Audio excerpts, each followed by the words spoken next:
Well, hi guys. The power has come back on, and the um, internet's available again, so I can finish doing this and get it uploaded. And it was an interesting October snowstorm here in Connecticut, so it kind of kept me away from doing everything I really wanted to do for a couple of days. But I managed to get a recruiting trip in to New York and see a lot of players. So I was working on my sport management role, as a coach. Couple things I wanted to get through though.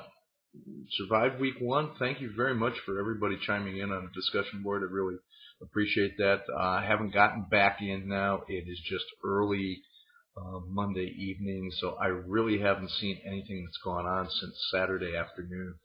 And the snow really started to come down and break branches and knock wires down. But wow, right up to that point, everything was really great. People were getting going, and I could see the strain going on where people were trying to avoid doing what I said, putting your fan hats on, and yet it's really hard not to do, isn't it? It's really hard not to act like a fan. In fact, there are a couple things I wanted to bring up as we go into this week. So this may be a little longer than usual. I really got going on a rant, and I'm going to be referring you. If you see my eyes shoot up here, I'm looking at some notes I made the other night. But wanted to put up a link to an article as from my old school's athletics webpage. And this is done a little bit as a very proud alumnus of that school. As I said, I went to Boston College and I played there. And so, of course, I'm going to be proud of BC in this link I put up there too. The other thing I see is we got the Notre Dame fans going in the first week's discussion board, and the Notre Dame fans are out there.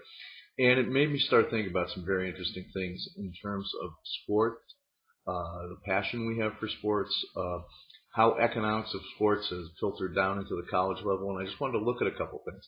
But the link I'm going to enclose is it talks about graduation rates, and it talks about overall graduation rates of student athletes.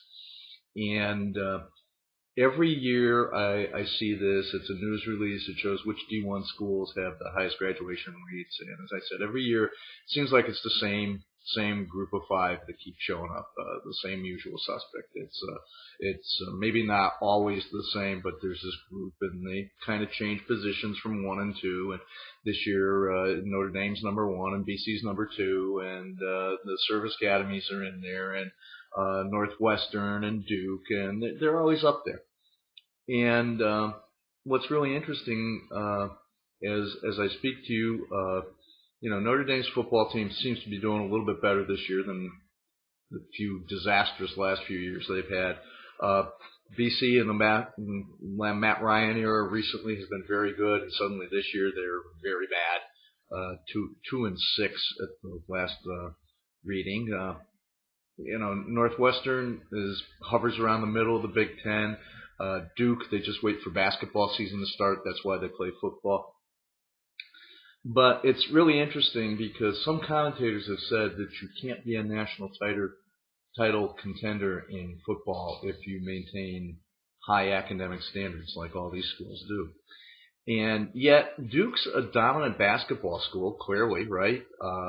My school, Boston College, has won 2 of the last 4 men's hockey championships.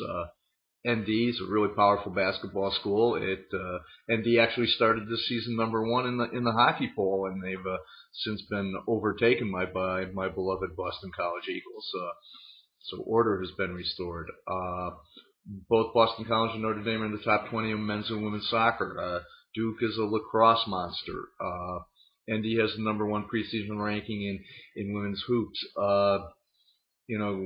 Wasn't mentioned earlier, Yale held the number 1 spot in the hockey rankings most of the year. So apparently a school can compete and win in the so-called Olympic sports, or minor sports, if you will, and maintain high academic quality. And having been a player on that level, and having played college soccer, I at a school in that group, I can tell you that it takes as much time, if not more, than the football players put in. The demands are very high. I look at the demands on our Division II athletes, so it's quite a bit that we expect from student athletes. But having said all that, what do we see in the newspapers? We see conference realignment driven by football, and the expression being football drives the bus. And it's the economics thing. The economics, the money generated by college football seems to be driving the rest of the college sports world. And football and TV and the TV money, that's what doesn't drive the bus only, it drives the fans. And I get everybody excited. Basketball is just a little bit behind that. So look at it this way. Look how excited my ND fans in the class got, and nobody was claiming even to be an ND grad. You guys are just fans. So you can see what happens. Sport has a tremendous pull on us, and that's what enables this amount of money to flow and to dominate the landscape. So it's just something I thought we might be very interested in. The other part of what I wanted to talk about tonight is kind of set up week 2. And week 2, I really want you to pay attention to the Chapter 3 PowerPoint. I'm going to be coming back to it later in the week and posting some questions about it. But the Chapter 3 PowerPoint, now we get into the meat of things, and we really start looking at sports franchises as profit-maximizing firms, because really that's what they are on the professional level. And as profit-maximizing firms, they are going to make decisions, they being the franchises, the pro teams, they're going to make decisions based on the business realities. And sometimes you're going to see those are kind of in contrast with maybe what we want to see as fans. Or you wonder, do they match up with what we want to look at in the competitive arena on the field? Yet we see now creeping into the sports pages decisions made for salary cap reasons, decisions made for franchise movement reasons, all sorts of things. So what we really have to do is pay a lot of attention to Chapter 3.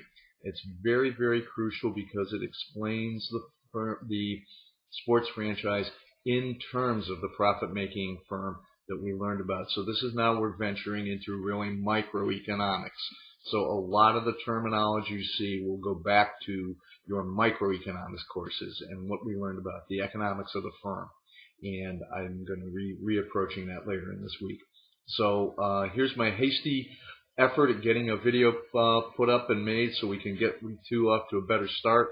Really didn't know when it was going to start. Now we do. It starts now. The discussion board is going to be, again, a big component, and we'll be looking at lots of things, and now we get into the meat of the course.